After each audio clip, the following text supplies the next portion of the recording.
Dans les eaux du canal du Midi, il n'est pas rare de trouver des vélos ou même des matelas. Mais on y trouve aussi, et c'est moins connu, des xénobiotiques. Derrière les xénobiotiques, il y a les antibiotiques, les hormones de synthèse, les produits anticancéreux, mais aussi les pesticides, certains plastifiants, etc. Ces substances sont aussi néfastes que les autres polluants dits classiques. On a par exemple observé une féminisation des poissons qui étaient exposés.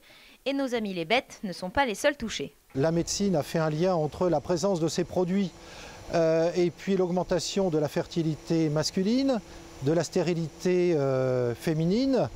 Certains liens peuvent avoir une résonance avec le cancer du sein également.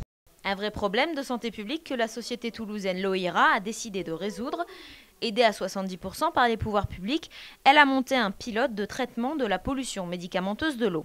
Le but, c'est de transformer ces molécules complexes en molécules très simples, du style H2O, l'eau, CO2, le gaz carbonique ou quelques acides minéraux basiques. Des molécules inoffensives donc, et pour ça, on utilise une lampe à ultraviolet, un procédé simple et pourtant révolutionnaire. Les premiers résultats devraient être connus d'ici le mois de juin, et si tout se passe bien, l'exploitation à grande échelle démarrer avant la fin de l'année.